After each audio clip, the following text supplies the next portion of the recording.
I choked while eating a hard-boiled egg while serving in the United States Navy. I could only inhale. My lungs filled up until they couldn't take any more. If I could just get the egg out of my mouth, I might live. I walked over to a nearby water fountain and turned it on. When I tried to drink, I was shocked with 120 volts as the water touched my lips. My immediate realization was that I had been subjected to an electrical shock, which I fully expected to survive. Because of the egg lodged in my esophagus, I still had severe breathing difficulties. I wiped some of the egg away with my finger, but I couldn't breathe. By this point, I was in a state of panic and couldn't think of any way to help myself survive this accident. I reflected on my Lord and said to myself, at the very least, I am a Christian. When I looked into the adjacent room, I saw my boss sitting in a swivel chair, working on a radio message. I walked until I reached his chair, realizing I could still do so. I couldn't speak, so I used the last of my strength to kick his chair to get his attention. He was thrown to the ground, where he lay alongside the typewriter. I'm on the floor next to my supervisor because I also fell. Joe, another sailor, was watching my every move. I was now completely silent and not breathing. I was bleeding from the bridge of my nose after landing on the desk. Joe immediately began back pressure life-saving techniques on me.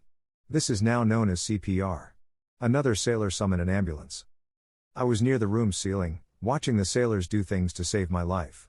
I was in good spirits. I realized the unconscious body on the floor was mine, but I was unconcerned about it. I was seeing myself through the eyes of others. This time, there was no opposite reflection when I looked in the mirror.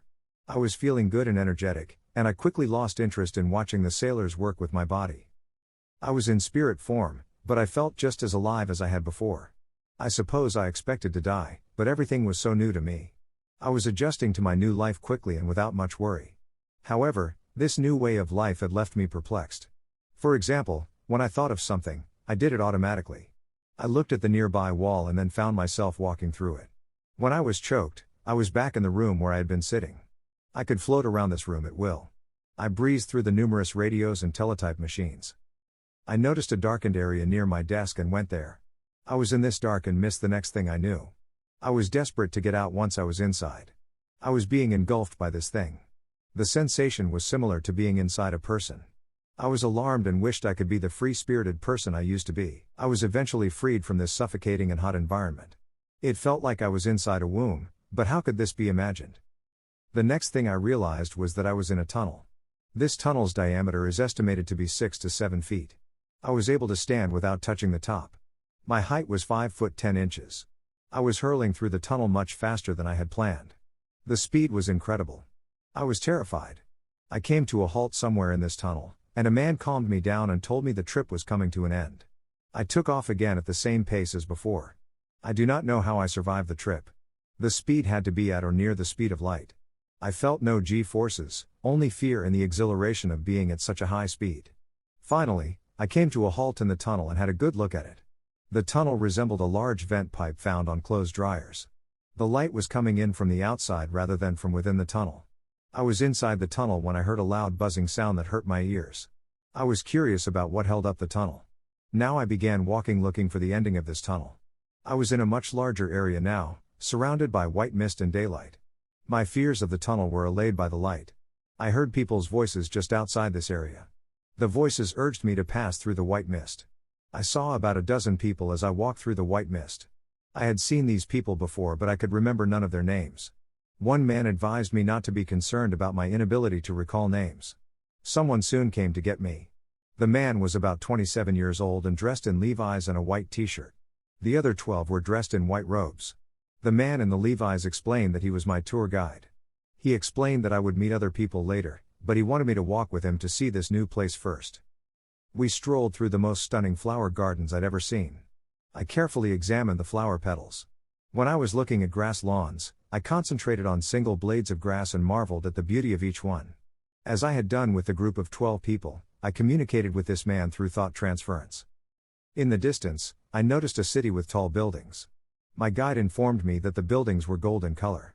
My guide told me that if I wanted to be closer to the city, I could think about it and I would be. When I thought about getting closer, I found myself on the outskirts of the Golden City. I saw some absolutely breathtaking waterfalls in the flower gardens. I felt fantastic.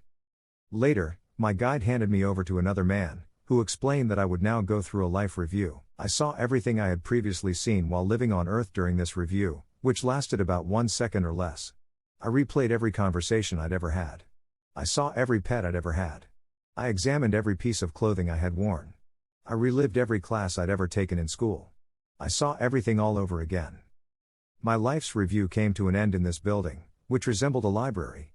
It was also here that I discovered I would not be staying in this heavenly place. I was devastated to learn that I had to return to Earth. I sobbed and cursed the people around me. My guide arrived and took me to see 2 classmates who had died 4 years before. I was astounded to see them alive.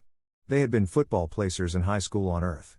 They were late for football practice one day, and their coach made them run laps around the field afterward. This put them in the dressing room after all of the other players had left. Showers were impossible to take because there was no hot water. The 2 were gassed to death by fumes escaping from the natural gas water heater as they sat waiting for the water heater to provide hot water for their showers. Ironically, one of the boys' fathers was the plumber who had just installed the heater and was returning the next day to install the vent pipe to the outside of this new shower room. I asked the 2 boys why they were here, as they were both supposed to be dead. They told me that no one ever dies. The 2 boys were roughly the same age as when I last saw them on Earth. Both appeared to be content and happy to be here. My guide returned me to the location where I had my life review. I asked again if I could stay. A man told me that I needed to return to Earth to finish my life. I remembered from Sunday school that if someone asks to see the Lord, he will see him. I requested to see Jesus. I walked or floated to a small stage with my guide by my side. My guide dropped me off here. I didn't have to wait long to hear a voice on this stage near where I was standing. As a mist formed on the stage, I heard a voice ask if I could see him. All I could see was the mist and hear the voice. The voice instructed me to concentrate harder so that I could see him. I soon noticed Jesus in front of me. He inquired as to what I expected from him. I told him I discovered I'd have to return to Earth and that I didn't want to leave this heavenly place. He explained to me that I had not yet fulfilled his wishes for me during my lifetime. I asked him what his wishes were, and he didn't respond. He said I'd find out when the time was right, sometime in the future. He inquired about other things he could do for me.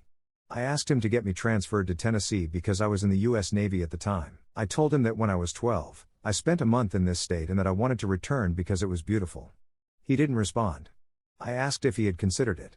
He said I only needed to ask once and everything would be taken care of. Many things were foretold to me by Jesus during my lifetime. I only remember what he said to me after I had witnessed the event.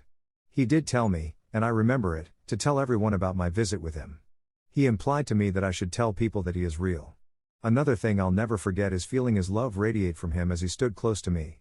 That was the most perfect love I'd ever experienced. Jesus promised to take me back to my earthly home soon.